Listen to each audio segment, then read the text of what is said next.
Well, welcome to All Things Franciscan, especially in particular Father Casimir Cypher, who was a martyr in Honduras in 1975.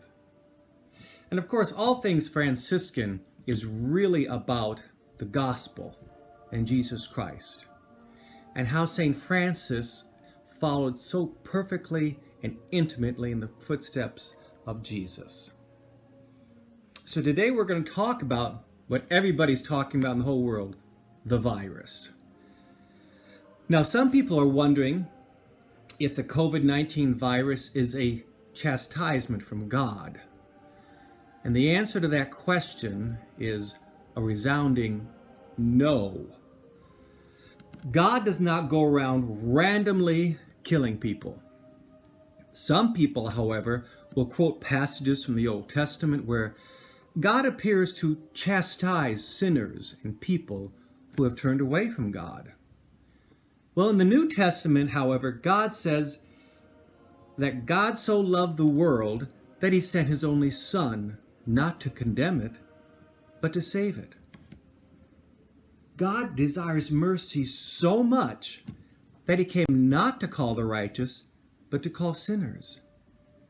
Jesus does not reject sinners, rather, he eats with them. He dines with them. He associates with them, and he calls down not chastisement, but God's mercy upon them. So how, therefore, do we reconcile these two seemingly contradictory images of God? The God of the Old Testament and the God of the New Testament are the one and the same God. God does not change. Rather, it is us who have changed. Because of Jesus, we have grown to understand that God is a God of mercy, who loves the world and who calls sinners. What appears to be God chastising people in the Old Testament is often in reality leaving them to their own designs.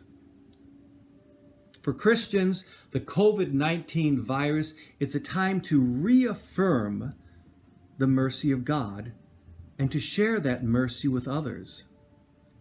The devil wants nothing more than to separate us at this time, to separate us socially from one another and to separate us spiritually from God. Do not let him. While some may believe that God is sending down a chastisement upon the world, Jesus tells us otherwise. For it is mercy that God desires, as we hear in the Gospel of St. Matthew. Pray, therefore, that God sends down his mercy upon the world. And when we come out of our homes, associate with saint and sinner alike. Eat with sinners, for it is then that we are most like God. And God bless you, and we'll see you soon.